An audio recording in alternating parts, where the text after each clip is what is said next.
स्वागत है दोस्तों आपका अपने YouTube चैनल NCERT जिंदाबाद में।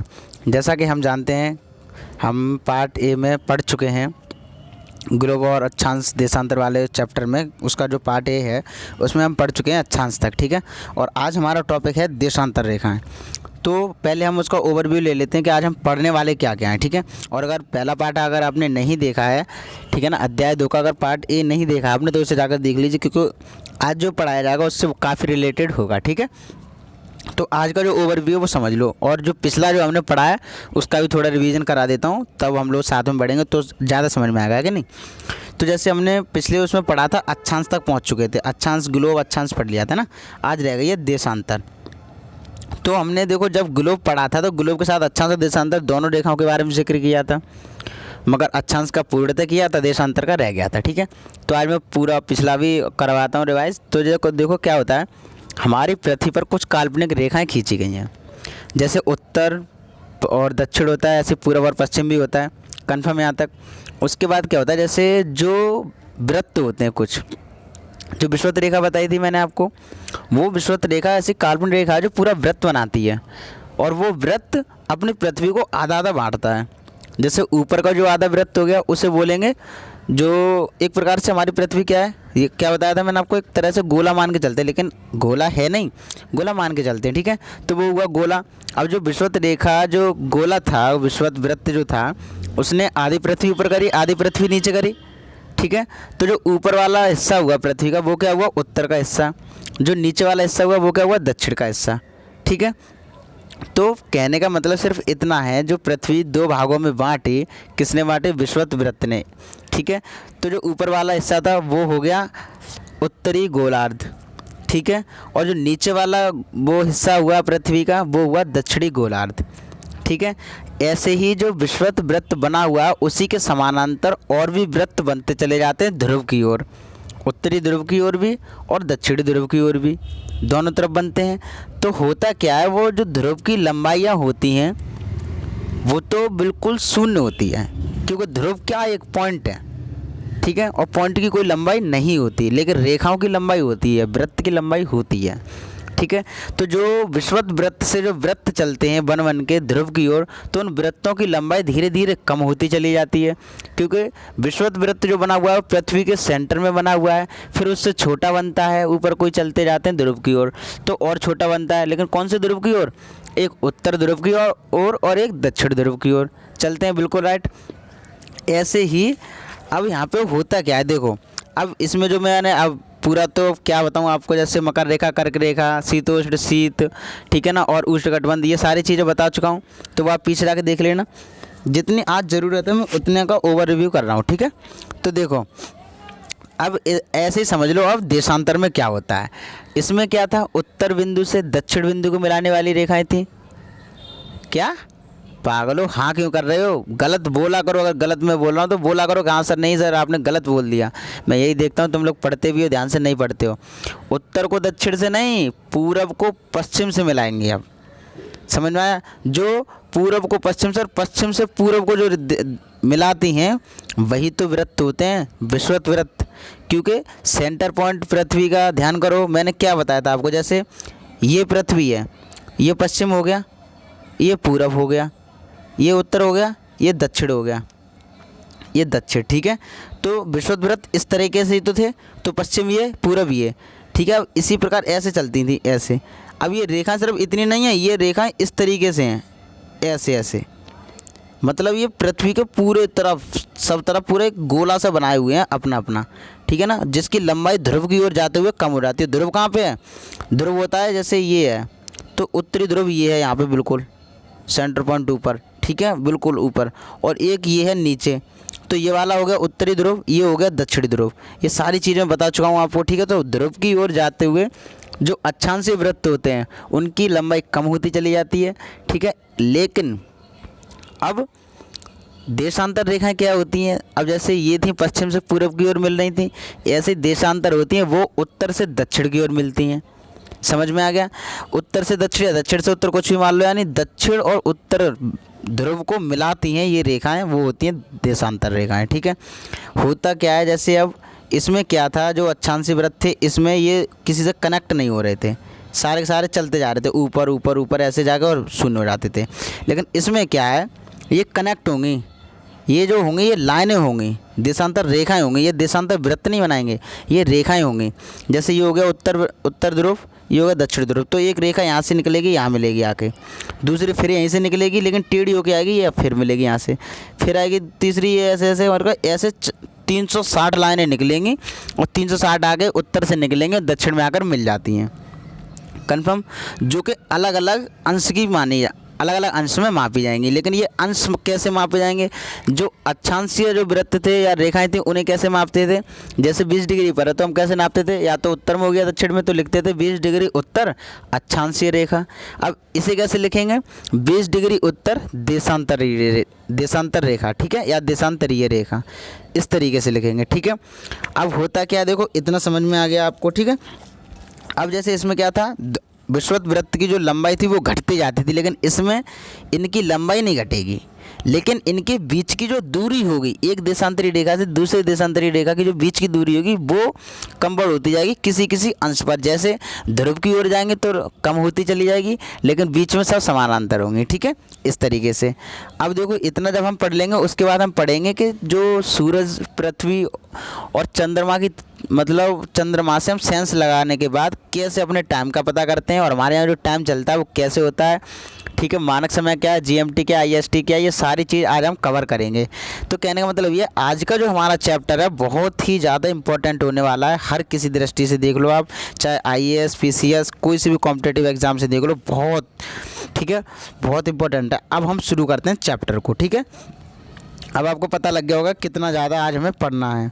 तो देखो पिछले, हाँ ये तो हम पढ़ चुके हैं, तो हम थे कहाँ पर, पहली बात तो ये आती है कि हम थे कहाँ पर, थे हम देशांतर क्या है ये। तो अब मुझे नहीं लगता कि आप जवाब नहीं दे पाएंगे, देखो मेरे साथ साथ बोलना, देशांतर क्या है कि उत्तरी ध्रुव से निकली हुई वो काल्पनिक रेखाएं जो दक्षिणी ध्रुव पर आकर मिल जाती हैं, देशांतर रेखाएं कहलाती हैं, ठीक है। या फिर आप ये कह सकते हो, जैसे हमने अक्षांश रेखा का बोला था, वह वृत्त या फिर वह रेखाएं जो क्षैतिज खड़ी हुई हैं, ठीक है, तो वो कौन सी हैं, वो अक्षांशीय थी। ये कैसी हैं, ये लंबवत हैं, खड़ी खड़ी हैं, इसलिए ये देशांतर हैं। कई परिभाषाएं आप दे सकते हो, ठीक है, जो उत्तर से निकल के दक्षिण में मिलती हैं आगे वो हैं, ठीक है। तो देखो किसी स्थान की स्थिति को बताने के लिए उस स्थान के अक्षांश के अतिरिक्त कुछ और जानकारियों की आवश्यकता भी होती है। आप देख सकते हैं कि प्रशांत महासागर में स्थित टोंगा द्वीप एवं हिंद महासागर में स्थित मॉरिशस द्वीप एक ही अक्षांश मतलब 20 डिग्री दक्षिण पर स्थित हैं। उनकी सही स्थिति जानने के लिए यह पता करना होगा कि उत्तर ध्रुव को दक्षिण ध्रुव से जोड़ने वाली संदर्भ रेखा से पूर्व या पश्चिम की ओर इन स्थानों की दूरी कितनी है।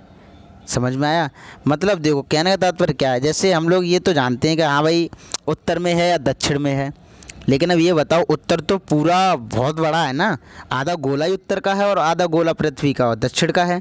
लेकिन हम ये थोड़े ना कह देंगे, अब जैसे मान लो, चलो मान भी लो हमने उसमें भी वृत्त खींच रखे हैं, अक्षांशी है, ठीक है, लेकिन अब अक्षांशी भी तो पूरी पृथ्वी का गोला है एक, है कि नहीं, अपने अंश पर। जैसे मान लो 20 डिग्री दक्षिण है, ये मान के चलते हैं हम, तो 20 डिग्री दक्षिण पर कहाँ पर है, जैसे अब हम तो ये कह देंगे जैसे ये पृथ्वी है भाई, ये वाली जो हमारी रेखा ये 20 डिग्री दक्षिण है, ठीक है, ये मान लिया हमने 20 डिग्री दक्षिण अक्षांश, लेकिन यहाँ पर है, यहाँ पर है, यहाँ पर है, यहाँ पर है, यहाँ पर है, कौन सी जगह है स्थान, ये पता करने के लिए हम क्या करेंगे, यहाँ पे ये खींच देंगे, ये खींच दी है कि ये खींच दी, तो हम क्या देखेंगे, ये वाली नज़दीक है, ठीक है, तो हम देखेंगे ये कितनी है, मान लो ये 20 है, तो हम कह देंगे कि 20 वाली जो देशांतरीय रेखा है उससे ये वाला बिंदु जो है इतनी दूरी पर है, और ये कौन सी है, ये अक्षांश है, तो इस वाली रेखा पर इस वाली रेखा से इतनी दूर है, तो एकदम एग्जैक्ट पता पड़ जाएगा कि नहीं पड़ जाएगा हमको कि यहाँ से इतनी दूर है।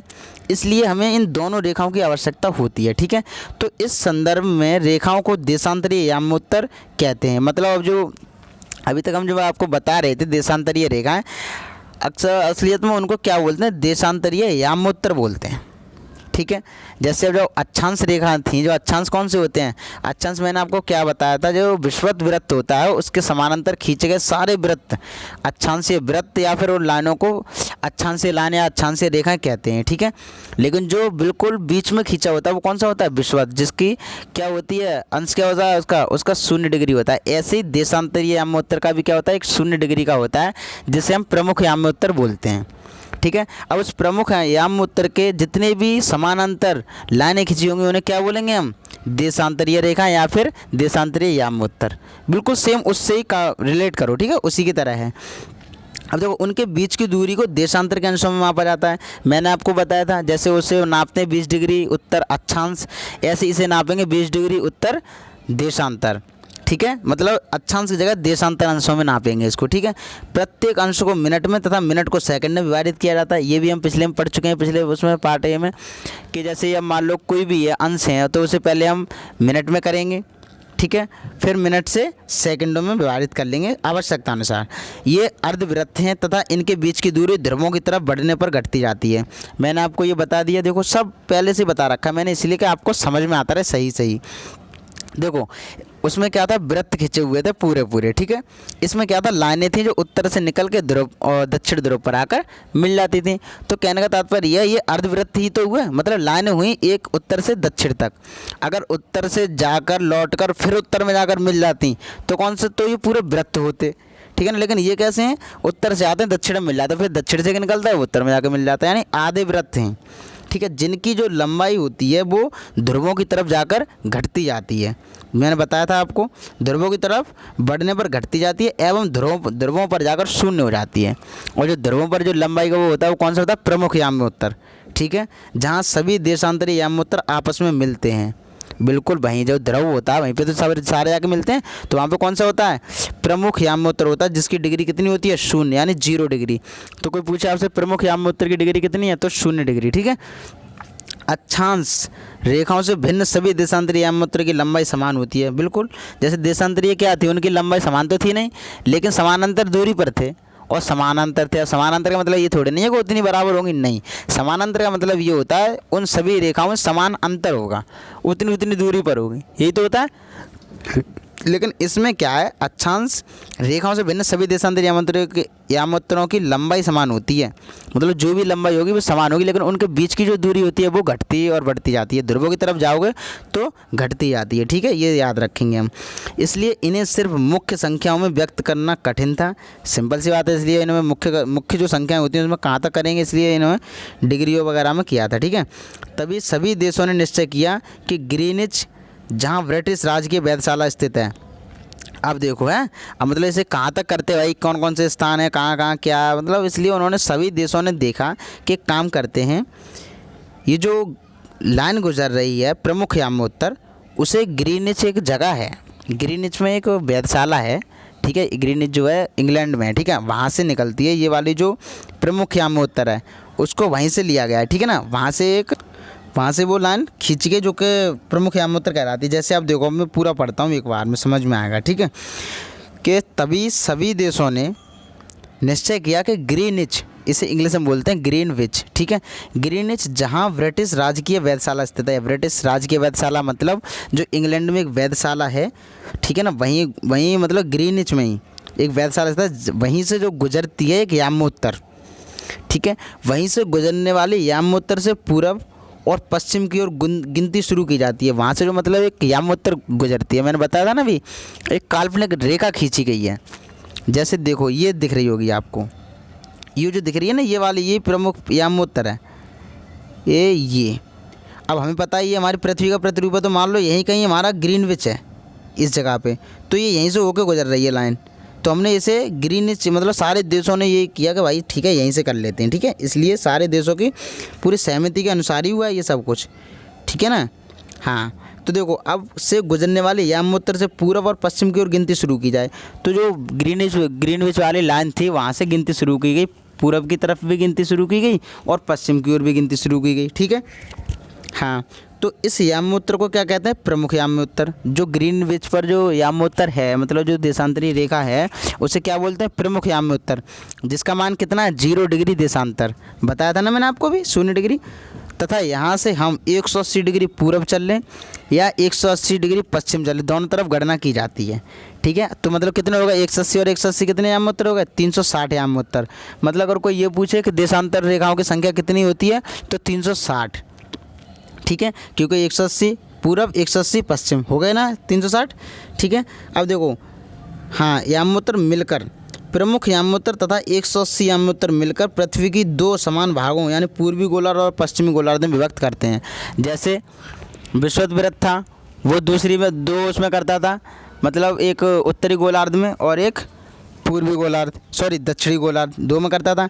ऐसे ही ये जो याम्योत्तर, अब याम्योत्तर पूरा वृत्त तो है नहीं, लेकिन खुद सोच के देखो, जो एक लाइन है 0 डिग्री वाली और उसका जस्ट अपोजिट कितना होगा, 0 से 180 होगा कि नहीं होगा, बिल्कुल उसी दिशा में पीछे को अगर देखा जाए, जैसे ये मानो ये कितनी शून्य है, अगर इसी को लौटाया जाए इस करे पीछे करके तो ये 180 वाला होगा कि नहीं होगा, और ये बाकी सब ये होंगे 1 2 3 4 180 तक होंगे ये सारे के सारे, है ना, ये सारी लाइनें 180 तक, फिर 180 इधर की साइड होंगी, तभी तो मतलब 180 इधर लाइन है क्योंकि ये पूरब की साइड है, और 180 इधर की साइड लाइन है क्योंकि ये पश्चिम की साइड है। हुआ कि नहीं हुआ? और ये कौन सा हमारा है, प्रमुख याम्योत्तर है। तो कहने का मतलब ये हुआ, अगर हम प्रमुख याम्योत्तर और 180 वाला याम्योत्तर दोनों मिलकर क्या करते हैं, पृथ्वी को दो भागों में बांटते हैं। देखो बांट रहे हैं कि नहीं बांट रहे हैं, एक ये भाग हो गया पूरा और एक ये भाग हो गया, इसे दूसरे रंग से कर लेते हैं। चलो एक ये वाला भाग हो गया, हुआ नहीं? चलो देखो दोबारा समझाता हूँ। जैसे मान के चलो ये वाली पृथ्वी है हमारी, ठीक है, और ये प्रमुख याम्योत्तर। अब इसी के जस्ट इधर की अगर पूर्व की साइड हम चलते हैं तो कितनी होंगी, 180 लाइन होंगी इधर की साइड, कन्फर्म। तो 180 कौन सी होगी, यहाँ से स्टार्ट होगी गिनती, तो 180 यही तो होगी, या फिर यहाँ से स्टार्ट कर लो तो 180 ये होगी, ठीक है। तो देखो अब 180 ये वाली हो गई, ऐसे ही अगर 180 इधर भी होगी पश्चिम की साइड। तो अब एक काम करके देखो आप, जब हम देखेंगे कि ये जो प्रमुख याम्योत्तर है इसके पूरब में जो गोला है ये भी भर गया, आधा गोला ये है पृथ्वी का, ठीक है। ऐसे ही आधा गोला पृथ्वी का किधर है, पश्चिम की ओर। तो हम कह सकते हैं कि ये वाली जो रेखा है हमारी, कौन सी, प्रमुख याम्योत्तर वाली और 180 वाली, 180 याम्योत्तर और प्रमुख याम्योत्तर मिलकर क्या करती है, पृथ्वी को दो गोलार्ध में बांटती है, एक पूर्वी गोलार्ध और एक पश्चिमी गोलार्ध। अब कन्फर्म हुआ, बस ये कहना चाह रहा है, ठीक है। विभक्त करते इसलिए किसी स्थान के देशांतर के आगे पूरब के लिए पू तथा पश्चिम के लिए अक्षर प का उपयोग करते हैं। जैसे हमने अक्षांश में बताया था, उत्तर और दक्षिण के लिए हम पूरा उत्तर दक्षिण नहीं लिखते, उसमें ओ लिख देते हैं उत्तर के लिए और द लिख देते हैं दक्षिण के लिए। ऐसे ही इसमें अब उसमें उत्तर दक्षिण इसलिए लिख रहे थे क्योंकि उत्तरी गोलार्ध और दक्षिणी गोलार्ध में बांट रहे थे, लेकिन यहाँ पे जो प्रमुख याम्योत्तर और 180 डिग्री याम्योत्तर जो है का है, वो दोनों मिलकर पृथ्वी को दो गोलार्ध में बांट रहे हैं। लेकिन ये कौन से में, एक पूर्वी गोलार्ध और एक पश्चिमी गोलार्ध। तो पूर्वी का पू और पश्चिमी का प, बस इतना लिखना है, ठीक है, देशांतर और साथ में। इसी तरह से जब हम आगे चलेंगे तो यह जानना रोचक होगा कि 180 डिग्री पूरब और 180 डिग्री पश्चिम याम्योत्तर एक ही रेखा पर स्थित है। देखो मैंने अभी आपको बताया था ना, क्योंकि देखो लौट के वहीं पे आना है। जैसे 180 डिग्री तुम पूरब में चल लो, ठीक है, और 180 डिग्री पश्चिम में चल लो, क्योंकि 360 है तो 180 डिग्री वाली तो बिल्कुल सेम एक ही रेखा पर होगी कि नहीं होगी, बताओ। क्योंकि 180 डिग्री इधर से चलो 1 2 3 4 पे 180 वहीं पहुँचेगा पॉइंट पर, इधर से चलोगे 180 तो भी 180 वहीं पहुँचेगा। जैसे ये है हमारी, मैंने भी क्या बताया था आपको, यहाँ से चलोगे 1 2 3 4 तो 180 जहाँ पहुँचोगे, फिर यहाँ से चलोगे 1 2 3 4 5 180 फिर यहीं पहुँचोगे। तो जो 180 वाली होगी वो यही होगी एक प्रकार से प्रमुख याम्योत्तर है, इसी के जस्ट अपोजिट नीचे से होगी इस तरीके से। तो ये जानना रोचक होगा कि चाहे 180 डिग्री पूरब वाली हो चाहे 180 डिग्री पश्चिम वाली हो, वो एक ही रेखा पर स्थित होती है, ठीक है। अब ग्लोब पर अक्षांश रेखाओं एवं देशांतर याम्योत्तरों के द्वारा बनी ग्रिड को देखो। ग्रिड जो हमने आपको, देखो यही ग्रिड है, यही है ग्रिड, ठीक है, जो हम देख ही रहे हैं अब तक, ठीक है। तो इसमें देखो दोनों रेखाएं बनी हुई हैं, अक्षांश भी और देशांतर भी बनी हुई है कि नहीं। तो ग्रिड को देखो, अगर आपको किसी स्थान का अक्षांश एवं देशांतर की सही जानकारी हो तो ग्लोब पर आप उस स्थान का पता आसानी से लगा सकते हैं। मैंने आपको शुरू में बताया था कोई भी स्थान है तो हम आसानी से लगा लेंगे कि कौन से डिग्री अक्षांश पर है और कौन सी डिग्री देशांतर पर है, और अगर नहीं है तो कौन सी डिग्री अक्षांश से कितनी दूर है और कौन सी डिग्री देशांतर से कितनी दूर है, तो हाल पता कर लेंगे हम, बताया था मैंने शुरू में ही आपको, ठीक है। तो अब आगे चलते हैं, आप उस स्थान का पता लगा सकते हैं। उदाहरण के लिए असम में, अब ये आप हैं, ठीक है, अब आप खुद करेंगे इतना, ठीक है, क्योंकि टाइम बहुत हो जाता है, वीडियो लंबी हो जाती है कि नहीं, तो इतना अब आप खुद देखेंगे। अब आसानी से उदाहरण चलो मैं बता भी देता हूँ। जैसे उदाहरण के लिए असम में धुबरी एक जगह है जो 26 डिग्री उत्तर अक्षांश में है एवं 90 डिग्री पूर्व देशांतर पर स्थित है। अब उस बिंदु को देखें जहां ये दोनों रेखाएं एक दूसरे को काटती हैं, यह बिंदु धुबरी की सही स्थिति होगी। देखो अब मैं आपकी सहायता से करता हूं, देखो कैसे। इन्होंने क्या बताया, कोई धुबरी जगह है जो असम में है, ठीक है, लेकिन वो 26 डिग्री उत्तर में है। तो अब हम क्या करेंगे, 26 डिग्री उत्तर अक्षांश, तो पहले हम देखेंगे अक्षांश रेखा कौन सी है, ये वाली हैं, ठीक है। तो देखो 20 डिग्री दक्षिण हो गया ये, ऐसे देखो ये, अरे यार ये आ गया यहाँ तक, देखो ऐसे ऐसे, ठीक है। देखो अक्षांश रेखा कौन सी होती है, ये वाली होती है ना, लेकिन ये है हमारी विषुवत, तो नीचे वाली हो गई दक्षिण, ऊपर वाली हो गई उत्तर, ठीक है। तो इन्होंने क्या बोला है कि जो 90 डिग्री थी वो उत्तर में है, सॉरी 26 डिग्री उत्तर अक्षांश। तो 26 डिग्री उत्तर अक्षांश कहाँ, देखो 20 तो ये है, तो 26 यहाँ कहीं होगी। तो अब इसका हमें ये पता पड़ गया जो 26 डिग्री जो है वो इस रेखा पर कहीं होगी, इस साइड में, कन्फर्म। अब देखो ये तो पता पड़ गया, अब कहीं भी हो सकता है इनमें से। अब हमें देशांतर और पता पड़ेगा तो आसानी से हो जाएगा कहाँ काटेगा। अब 90 डिग्री पूरब देशांतर में स्थित है, यानी कि देखो ये हो गया पश्चिम इस साइड का। अब ये जो रेखा है जैसे उसने काटा था उत्तर और दक्षिण में विषुवत ने, अब ये काट रही है पश्चिम और पूरब में। तो ये क्या बता रहा है, देशांतर क्या बता रहा है, 90 डिग्री पूरब में स्थित है। तो देखो 90 डिग्री देखो पूरब वाला, तो 90 डिग्री तो ये वाला होता है, ठीक है ना। तो देखो 90 80 ये हो गया भाई, 90 कौन सा, ये वाला है, तो पूरब इधर है। तो कैसे चलेंगे अब हम, 60 30 30 60, जैसे 30 40 50 60 70 80 90, तो 90 ये वाला, तो यहाँ पर होगा क्या, यहाँ पर होगा हमारा धुबरी। इस तरीके से पता पड़ जाता है, यानी कि जो देशांतर जो 90 वाला वो इधर आ रहा है इस साइड, और अक्षांश 26 डिग्री ये आ रहा है। तो कट कहाँ पर है, यहाँ पे, तो जहाँ कटे वहीं स्थान है, ठीक है। अब आगे चलते हैं, तुम्हारा काम मुझे करना पड़ता है। इसको समझने के लिए कागज़ पर समान दूरी, आप ये तो आप ही करना, ठीक है, कागज़ वाला ड्रामा है, सब कुछ आपको करना है। और पूर्वात्तर देशों में 36 रेखाएं उत्तरी अक्षांश को व्यक्त करती हैं, ठीक है, ये सारी चीज़ें। अब देखो ये जो फिगर दिया हुआ है इन्होंने, ठीक है, इस तरीके से अगर आप देखें तो देखो इसे रोटेट कर लेता हूँ एक बार, है ना, तो आपको अच्छे से समझ में आएगा।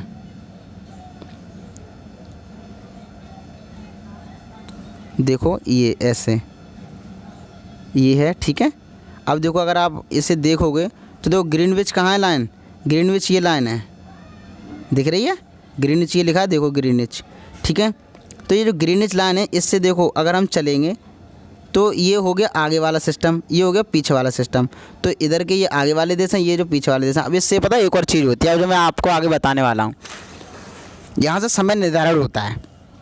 ग्रीनविच जो होता है यहीं से होता है हमारा GMT, जो घड़ियों में देखा होगा आपने GMT, ठीक है, उसी का नाम होता है, उसकी फुल फॉर्म होती है ग्रीनविच मीडियन टाइम, ठीक है, वो हमको याद रखनी है। इसी तरह से IST भी होती है, वो भारत का मानक समय होता है, ठीक है। तो हमें सब चीज़ याद रखनी है, जैसे इंडियन स्टैंडर्ड टाइम, ठीक है, GMT और ग्रीनविच मीडियन टाइम, तो दोनों चीज़ हमको याद रखनी है इसी तरीके से। क्योंकि देखो ग्रीनविच जो लाइन है उससे आगे भी हैं देश और पीछे भी हैं देश, तो जो पीछे आगे वाले हैं वो आगे चलते हैं कुछ समय, और जो पीछे वाले हैं वो कुछ समय आगे चलते हैं। अब कितने समय आगे चलते हैं मैं ये भी बताऊंगा, अभी से बता दूंगा तो आप कहोगे सारी चीज़ें ऐसी बता देते हैं, हाथ से निकल जाता है सब कुछ, है कि नहीं। तो मैं आगे चलता हूँ। हाँ, इसमें एक चीज़ और देख लो, अपना भारत कहाँ पर है ना, ये भी पता तो होना चाहिए, तभी तो अच्छा लगेगा पढ़ने में। तुम्हारा भारत देखो ये रहा, दिख रहा है भारत, ठीक है। अब देखो दिक्कत कहाँ पे आएगी वो सुन लो आप, हमें ये इसलिए मैंने दिखाया आपको, ग्रीनविच जो है उससे हमारा भारत आगे है, देखो आगे चलने पर मिलता है ग्रीनविच, आगे चलने पर हमें मिलता है भारत। तो जो भी समय होगा हमारा भारत का समय आगे चलेगा ग्रीनविच लाइन से, ठीक है, ये ध्यान रखना है। अब मैं रोटेट कर लेता हूँ दोबारा, ठीक है। अब देखो फिर आते हैं ऐसे, अब आप देखेंगे कि वृत्त, अब ये जो एक कागज़ दिया था उसने वही वाला सिस्टम बता रहा है, वो आपको करना है, ठीक है। मुझे तो बस वो करना है जो आपको समझने में तकलीफ़ होती है, वो तुमको समझाना बहुत अच्छे तरीके से, जो कि कोई ये ना कह पाए कि आपकी ये कॉन्सेप्ट रह गया, क्योंकि हम यहाँ पर कॉन्सेप्ट पढ़ने आए हैं, सिर्फ किताब पढ़ने नहीं आए, ठीक है। अब देशांतर तो हो गया, अब देशांतर और समय, मतलब देशांतर तुमने सीख लिया क्या, हाँ सर मैंने सीख लिया। तो फिर अब देशांतर और समय का रिलेट करो कैसे होता है। तो देखो अब आया बहुत ही, ये समझ लो अब रोचक चीज़ जो अब आई है, सच बता रहा हूँ, अब रोचक चीज़ अब आइए देखो कैसे। समय को मापने का सबसे अच्छा साधन जो होता है वो पृथ्वी, चंद्रमा और ग्रह की गति होती है। कि अब सर कैसे होती है, तो मैं वो भी बता रहा हूँ। देखो सूर्योदय और एवं सूर्यास्त पर डे होता है, कन्फर्म है, रोज़ सूरज निकलता है, रोज़ सूरज बंद होता है, क्लियर है ना। अब ऐसे ही अतः स्वाभाविक है कि पूरे विश्व में समय निर्धारण का सबसे अच्छा तरीका वैसे मेरे हिसाब से यही है कि नहीं। देखो हर जगह सूरज निकलता है, हर जगह बंद होता है, सबके यहाँ होता है, तो सबसे अच्छा साधन यही है निर्धारण करने का पूरे विश्व में। स्थानीय समय का अनुमान सूर्य के द्वारा बनने वाली परछाई से लगाया जा सकता है। बिल्कुल लगाया जा सकता है। जो सूर्य के द्वारा परछाई बनती है, कभी सीधी बनती है, कभी बिल्कुल नहीं बनती है, कभी आगे बनती है, कभी पीछे बनती है कि नहीं, तो इससे कुछ तो लॉजिक है कि नहीं है। ऐसे ही जो दोपहर में सबसे छोटी एवं सूर्योदय तथा सूर्यास्त के समय सबसे लंबी होती है। देखो कभी देखा तुमने, जब दोपहर होती है, दोपहर में धूप में खड़े होना, परछाई नहीं दिखेगी क्योंकि वो जस्ट नीचे होती है और सबसे छोटी होती है। ऐसे सूर्योदय और सुबह के समय पर अगर आप खड़े होगे तो समझ लो पूरब से सूरज निकलेगा, आपकी लंबाई बहुत दूर दिखेगी परछाई में, है कि नहीं। लेकिन जब सूर्यास्त होता है और तब आप पूरब की साइड खड़े हो गए तो पश्चिम से दिखेगी लंबाई बहुत ज़्यादा पूरब की ओर, है कि नहीं। इसलिए सूर्योदय सूर्यास्त के समय लंबाई बड़ी दिखाई देती है और दोपहर में छोटी। ग्रीनिच पर स्थित प्रमुख यामोत्तर पर सूर्य जिस समय आकाश के समय ऊँचे बिंदु पर होगा उस समय यामोत्तर पर स्थित सभी स्थानों पर दोपहर होगी। ठीक है, मतलब ग्रीनिच जो लाइन है उस पर जब सूरज बिल्कुल जस्ट ऊपर आ जाएगा, मतलब आकाश में जो भी सबसे ऊंचा बिंदु होगा उस पर जैसे सूरज आ जाएगा तो समझ लो उस समय यामोत्तर पर स्थित सभी स्थानों पर दोपहर होगी। मतलब ग्रीनिच पर जितने भी स्थान पड़ेंगे ग्रीनिच लाइन पर, जो प्रमुख यामोत्तर है उसी को ग्रीनिच लाइन कह लो आप, ठीक है। उस प्रमुख यामोत्तर पर जितने भी देश पड़ेंगे उन सब पर क्या होगा, दोपहर होगी। ठीक है, अब देखो उस समय यामोत्तर पर स्थित सभी स्थानों में दोपहर होगी। चूँकि पृथ्वी पश्चिम से पूर्व की ओर चक्कर लगाती है। मैंने आपको बोला था क्यों, जरूर कहा करो क्यों सर ऐसा क्यों। तो देखो क्यों का मतलब ये है क्योंकि पश्चिम से पूर्व की ओर हमारी पृथ्वी चक्कर लगाती है। अतः वे स्थान जो ग्रीनिच के पूर्व में हैं, ग्रीनिच के पूर्व में कौन है, हमारा भारत वगैरह सारी चीज़ें हैं, ठीक है, उनका समय ग्रीनिच समय से आगे होगा। बिल्कुल सही बात है, क्योंकि हमने आपको अभी बताया था हमारा भारत आगे हो तो हमारा आगे चलेगा ग्रीनिच से। मतलब जितने भी आगे के देश हैं उनके जितने भी, मतलब ग्रीनिच लाइन से जितने भी आगे वाले देश हैं उनका समय आगे चलता है कुछ समय, और कुछ समय पीछे चलता है उन देशों का जो पश्चिम में है ग्रीनिच लाइन से। अब कितना समय भाई सर आप बार बार बोल रहे हैं कुछ समय, तो मैं उसको देखो आपको डायरेक्ट भी बता सकता हूँ, लेकिन डायरेक्ट नहीं बताऊँगा, मैं पूरा कॉन्सेप्ट करके बताऊँगा कैसे। ठीक है, जैसे देखो उनका समय ग्रीनिच समय से आगे होगा, पश्चिम में उनका समय पीछे होगा, बता दिए दोनों। समय के अंतर की दर गणना निम्नलिखित विधि से की जा सकती है। जैसे अब कैसे करते हैं वो देखो, पृथ्वी लगभग 24 घंटे में कितना घूमती है ये बताओ। अरे भाई सिंपल भाषा में बोलूँ, पृथ्वी अपना चक्कर, मतलब पृथ्वी अपना पूरा चक्कर कितने घंटे में लगाती है बताओ। 24 घंटे में, मतलब पूरे एक दिन रात में तो लगाती है ना, तो 24 घंटे में कितने अच्छे घूमती है। पूरे एक चक्कर का कितना होता है, मैथ पढ़े हो, ट्रिग्नोमेट्री पढ़ी है, ज्यामिति पढ़ी है, कुछ तो पढ़ी होगी। अरे नहीं पढ़ी तो मैं पढ़ा दे रहा हूँ। जितना भी मान लो, जैसे अब एक गोला कोई घूमता है अपना पूरा परिक्रमण करता है तो उसमें क्या होता है 360 डिग्री, चारों दिशाओं में हो गया ना, तो 360 डिग्री कितने में, 24 घंटे में। अच्छा वैसे ये 24 घंटे का हो गया। अब हम कहें चलो तो एक घंटे में कैसे निकालेंगे, तो 24 का भाग दे दो 360 में, कितने बार गया 15 बार। तो मतलब एक घंटे में हो भैया हमारी पृथ्वी घूमती है 15 डिग्री। बिल्कुल ठीक। फिर हमने अभी शुरू में थोड़ी देर पहले बताया था कि मिनट को सेकंड में बदलते हैं और घंटे को मिनट में बदलते हैं। तो यहाँ पे देखो फिर अब हम बदलेंगे घंटे को मिनट में। तो एक घंटे को भाई 15, मतलब एक घंटे में कितनी है 15 डिग्री। तो अब हम एक घंटे को मिनट में बदल रहे हैं, यानी कि 60 मिनट में कितना हो गया 15 डिग्री। अब देखो कि 15 डिग्री जो है उनमें से 1 डिग्री कितने मिनट पर बैठ रही है, तो सोच के देखो। मतलब 60 जो है 60 मिनट, ठीक है, उसमें 15 डिग्री घूम रही है पृथ्वी हमारी। अगर मैं कहूँ 15 एकम 15, 15 चौक 60, तो हम कह सकते हैं 4 मिनट में 1 डिग्री घूम रही है। बोलो समझ में आ रहा है ना। मतलब अगर 60 मिनट में कोई चीज़ 15 डिग्री घूम रही है तो हम ये भी तो कह सकते हैं कि 1 मिनट में, मतलब 4 मिनट में 1 डिग्री घूम रही है ना। तो बस यही चीज़ है। अब देखो आगे पढ़ो कैसे निकालते हैं। अब हम देखो पृथ्वी लगभग 24 घंटे में अपने अक्षर 360 घूमती है, वह 1 घंटे में 15 डिग्री व 4 मिनट में 1 डिग्री घूमती है। इस प्रकार जब ग्रीनिच में दोपहर के 12 बजते हैं ना, तब ग्रीनिच से 15 डिग्री पूरब में समय होगा 15 गुणा 4 बराबर 60, यानी कि 60 मिनट। अर्थात ग्रीनिच के समय से 1 घंटा आगे चलता है। ठीक है ना, यानी जो पूरब में जितने भी लोग हैं, मतलब जितने भी देश हैं, वो 1 घंटे आगे चलते हैं। अर्थात वहाँ दोपहर का 1 बजा होगा। लेकिन कौन से, जितने भी 15 डिग्री पर स्थित होंगे, जैसे मान लो ग्रीनिच लाइन है, ठीक है, वहाँ से अगर हम देखो, आप ये मत सोचो 15 डिग्री। मैं आपसे एक बात कहता हूँ, ग्रीनिच लाइन से, जैसे ये ग्रीनिच लाइन है, यहाँ से आप जितने डिग्री चलेंगे ठीक है, पर डिग्री 4 मिनट के हिसाब से लगा लो। मतलब अगर 1 डिग्री चले तो 4 मिनट आगे चलेगा, 10 डिग्री चले तो 40 मिनट आगे चलेगा। इसी प्रकार जितने डिग्री चलोगे उसका 4 में गुणा कर दो, आराम से आपकी मिनट निकल आएंगी। समझ गए? जैसे पूरब में चले तो 5 डिग्री चले आप, तो इसमें गुणा कर दो 4 का, तो भाई 5 चौक 20 मिनट आप आगे चलेंगे। क्लियर?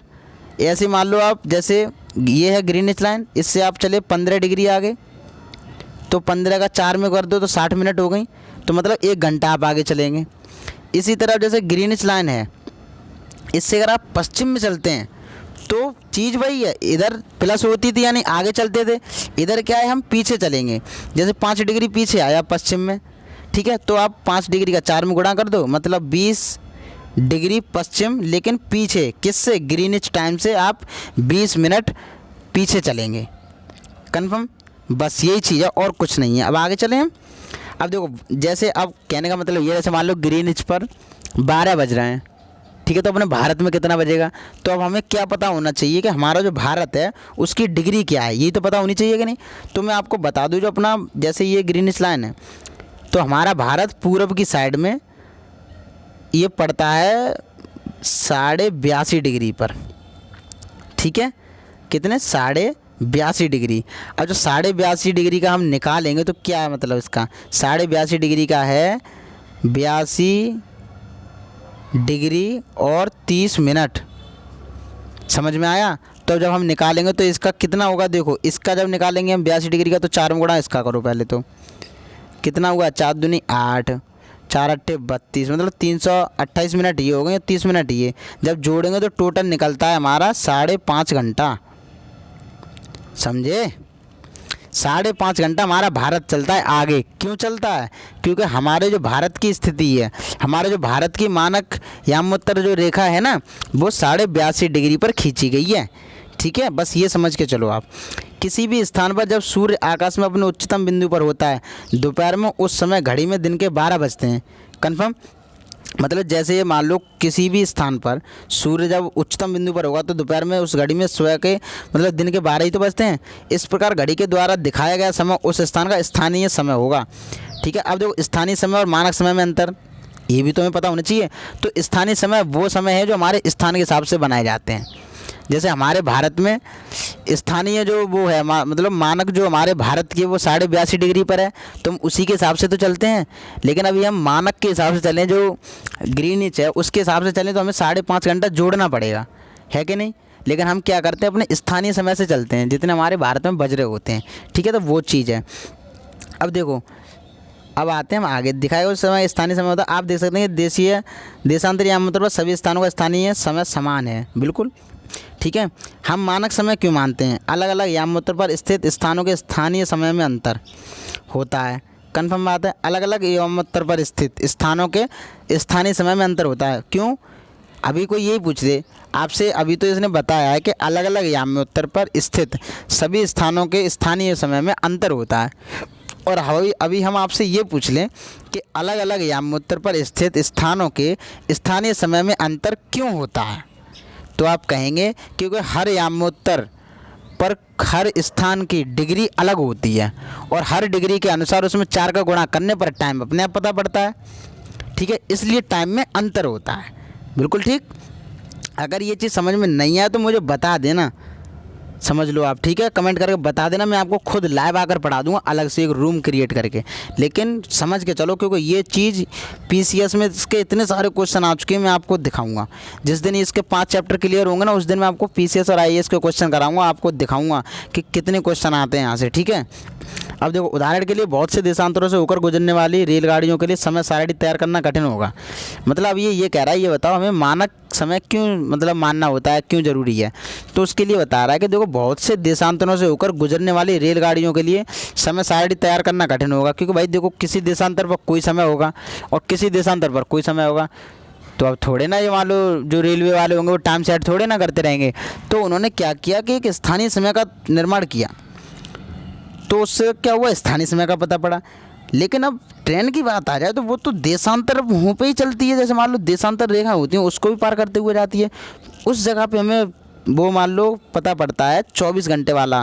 देखा कभी ट्रेन में कितने बजते? 24। हम लोग सब बचपन में ये सीखते हैं कि ट्रेन में 24 घंटे बजते हैं, लेकिन वो बजते क्यों है? क्योंकि हमें मानक समय लेना होता है, ठीक है, हमें मानक समय से चलना होता है ट्रेन में, इसलिए। अब देखो, भारत में गुजरात के द्वारका तथा असम के डिब्रूगढ़ के स्थानीय समय में लगभग 1 घंटा 45 मिनट का अंतर होगा। क्यों होगा? अब जो ये लाइन है ना, देखो ये जो लाइन है, अब मान लो हमारे जो ट्रेन है वो तो यहाँ से यहाँ तक कहीं भी चल सकती है ना, भारत में कहीं भी चलेगी, ऐसे घूमती घूमती कहीं चलेगी भाई हमारा भारत। तो देखो, लेकिन क्या है, अब देखो ये है 68 डिग्री पूरब, ये है 97 डिग्री पूरब, ठीक है।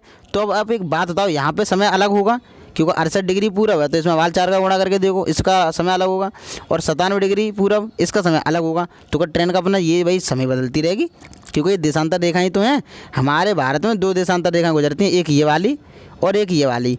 ये जो है ये हमने मानक बना लिया अपने हिसाब से, समझ में आ गया?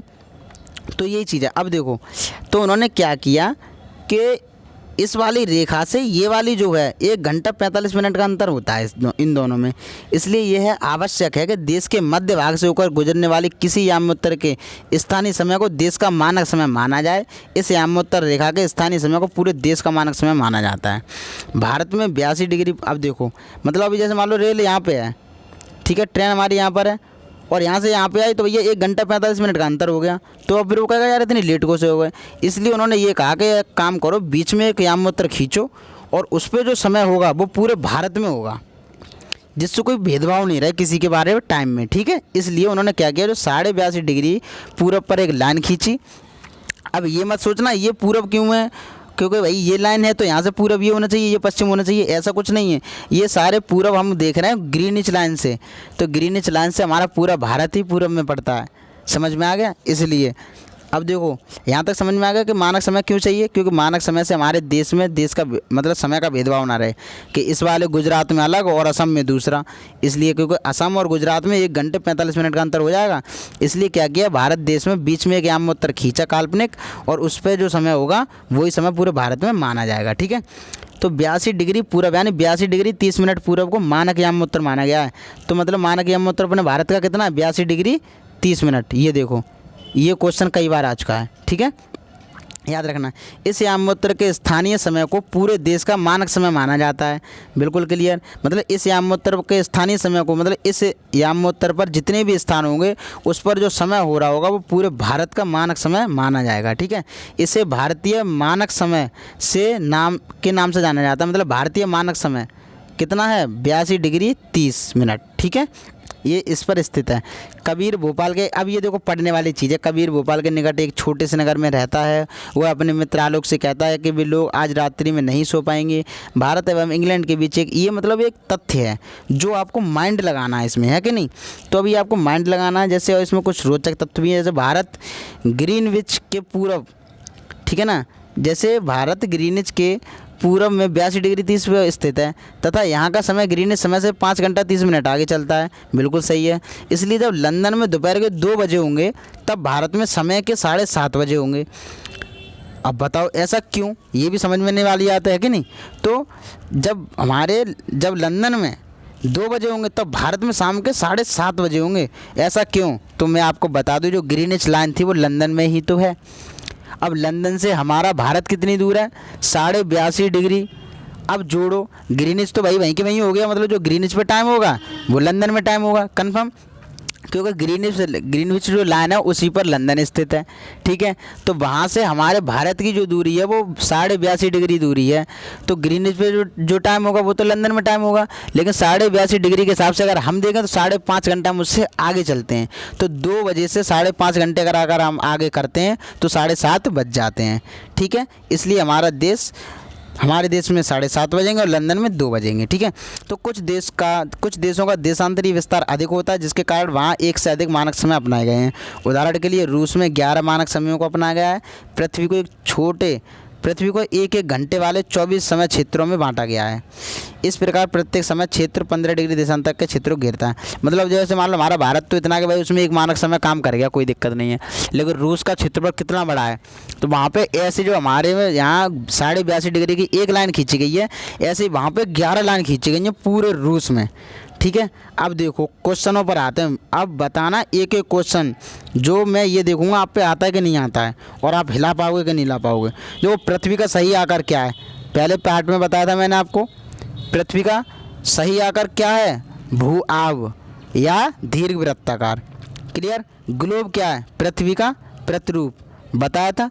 आप खुद सोचना, एक भी क्वेश्चन हट के नहीं जा सकता। कर्क रेखा का अक्षांशी मान क्या है, बताओ जल्दी से। क्या, हाँ बहुत बढ़िया, 23.5 डिग्री उत्तर। अरे हाँ एक चीज़ और रह गया, मैं तुम्हें एक चीज़ और बताने वाला था, बहुत इंपॉर्टेंट। देखो जो अलग से कुछ चीज़ें, जैसे मान लो यहाँ पे जो मैंने आपको बताया था, देखो पहले कुछ बताना चाहता हूँ। जैसे प्रमुख जो यामोत्तर थी, ठीक है, उस पर जिस समय सूर्य आकाश में उच्चतम बिंदु पर होगा तब ग्रीनिच पर स्थित सभी स्थानों पर क्या होगी, दोपहर होगी। और पीछे वाले सभी स्थानों पर 180 डिग्री पर मध्य रात्रि के 12 बजे होंगे। समझ में आ गया। मतलब जैसे समझ लो जो ग्रीनिच लाइन होती है उसके पीछे वाला भी तो होता है। जो हमारी पृथ्वी है वो कोई पेज थोड़े है, 3D है भाई। अगर इधर कोई स्थान है तो उधर भी तो स्थान होंगे कुछ। और मैंने आपको बताया था पृथ्वी चपटी हुई है ध्रुवों पर, तो जब इधर दोपहर है तो जस्ट इसकी अपोजिट साइड में रात होगी, समय वही होगा। समझ में आ गया तुम्हारे। तो बस ये चीज़ हो गई। और अब देखो, अब मैं आपको क्या बता रहा था, जैसे अगर जो हमारी एक क्वेश्चन ये भी आ जाता है कि जो हमारी ये जो ग्रीनिच लाइन है, ठीक है, ये ग्रीनिच लाइन कौन कौन से राज्यों से निकली हुई है कि नहीं, ये भी आ जाता है। और अगर ये पूछ ले GMT और IST की फुल फॉर्म क्या है, तो मैं आपको बता चुका हूँ GMT, ठीक है ना, Greenwich median time, IST Indian standard time, ठीक है। और IST की स्थापना कब हुई, तो IST की स्थापना हुई 1 सितंबर 1947, ठीक है। ये देखो पॉइंट याद रखना जो इस पार्ट में दिया नहीं गया, लेकिन मैं अपनी तरफ से बता रहा हूँ। और एक चीज़ और बहुत इंपॉर्टेंट, देखो एक अपवाद, जो अपवाद होते हैं बहुत ज़्यादा आते हैं। अगर तुमसे कोई ये पूछे जैसे ग्रीनिच जो लाइन है भाई हमारी पृथ्वी पर काटी गई, तो इसका मतलब क्या, यानी पृथ्वी पर जितने भी देश हैं इन सबको मानना पड़ेगा इसका मान, भाई सबको सहमत होना पड़ेगा, क्योंकि सबके सहमति से ही तो हुआ था ये सब कुछ। लेकिन क्या कोई ऐसा भी देश हो सकता है जो इन चीज़ों से मना करते कह रहे हैं नहीं भाई मैं नहीं मानूंगा, चाहे कुछ भी हो जाए मैं नहीं मानूंगा इस टाइम को। तो हाँ बिल्कुल एक ऐसा देश है जिसने ये कह दिया है कि मैं GMT की समय मापने की इस विधि को पूर्णतः नकारता हूँ, मैं नहीं मानता इस समय को भाई। तो ऐसा देश कौन सा है, देखो आप सेंस लगाओ, 5 सेकंड का वक्त दे रहा हूँ मैं आपको, ठीक है। 1 2 3 4 5 टाइम अप, ठीक है। तो मैं आपको बता रहा हूँ, देखो हाँ आप बिल्कुल सही समझ रहे हैं। एक उत्तर कोरिया जो देश है वो किसी की नहीं सुनता है, आपको भी पता है, ठीक है। तो वो अपने हिसाब से काम करता है, तो उसने बोल दिया भाई देखो जो GMT की जो समय नापने की जो विधि है मैं नहीं मानता कि ये सही है, और सही होगी तो अपने घर के लिए होगी, मैं इसको नहीं मानता भाई। तो अपवाद में क्या है, अगर कोई क्वेश्चन आ रहा है GMT की समय मापने की विधि को किसने नहीं माना है, कौन से देश ने नहीं माना है, तो डायरेक्ट लगा देना उत्तर कोरिया, ठीक है। अब देखो अगर कोई ये पूछे हमारे भारत में जो मानक यामोत्तर है, तो मानक यामोत्तर कौन सा है, मानक यामोत्तर मतलब वही 82.5 डिग्री पूरब में जो था ना, बीच में जो लाइन खड़ी हुई है देशांतर, वही तो है मानक यामोत्तर, क्योंकि वहाँ से समय निर्धारण होता है। तो वह कौन कौन से राज्यों से होकर गुजरती है। तो देखो ट्रिक जो होती है, मैं तुम्हें ट्रिक बताना इसलिए नहीं चाहता क्योंकि ट्रिक से कॉन्सेप्ट क्लियर नहीं होता, ठीक है, क्योंकि मज़ा ही नहीं आता। डायरेक्ट जो पढ़ने का तरीका होता है जो IAS लोगों का होता है वो होना चाहिए हम लोगों का, क्योंकि हम उसी की तैयारी कर रहे हैं, ठीक है ना। तो सारी NCERT पढ़ते पढ़ते हमारे अंदर ये भाव होना चाहिए कि हाँ हम IAS हैं, ये हम सारी चीज़ जानकारी के लिए पढ़ रहे हैं, बस ये समझना हमको, ठीक है। तो देखो कौन कौन से देश, तो सबसे पहले देखो कौन सा आता है, उत्तर प्रदेश, फिर उससे नीचे मध्य प्रदेश, फिर उससे नीचे आंध्र प्रदेश, फिर उसी के जस्ट साइड में थोड़ा कौन सा छत्तीसगढ़, लेकिन उस पर भी लाइन आती है ये वाली, ठीक है। फिर आती है उड़ीसा। तो 5 राज्य हमारे ऐसे हैं, उत्तर प्रदेश, मध्य प्रदेश, आंध्र प्रदेश, छत्तीसगढ़ और उड़ीसा, ठीक है। हाँ बिल्कुल ऐसे ही। वैसे देखो ऐसे इसकी ट्रिक अगर देखी जाए तो निरी बना देते हैं, है ना, कि उमा AC चली, है ना, जैसे उमा से हो जाएगा उत्तर प्रदेश और मध्य प्रदेश, अब AC से आंध्र प्रदेश और छत्तीसगढ़, तो उमा AC चली और उड़ गई, तो उड़ने से हो जाएगा उड़ीसा।